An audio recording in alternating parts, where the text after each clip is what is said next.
Samajwadi party के मुखिया अखिलेश यादव ने आरएसएस के बयान पर कहा कि जो लोग रिजर्वेशन और संविधान मुखालिफ हैं, जब ये सीधे सीधे रिजर्वेशन को खत्म करने के लिए नहीं बोल सकते, तब वो समाजवाद लफ्ज हटाने की बात करते हैं।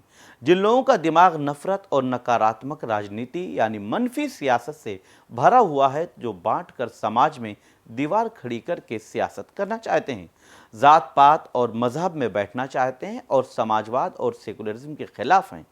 अखिलेश यादव ने कहा कि जिस वक्त बीजेपी की तश्कील हो रही थी, इस बात पर बहस हो रही थी कि बीजेपी जब काम करेगी तो क्या वो आरएसएस की विचारधारा पर काम करेगी और क्या कैपिटलिज्म को बढ़ावा देंगे। तभी ये भी चर्चा हुई थी कि वो समाजवादी और धर्मनिरपेक्षता को कबूल करेगी। तब ये तय हुआ था कि बीजेपी उसे अपनाएगी।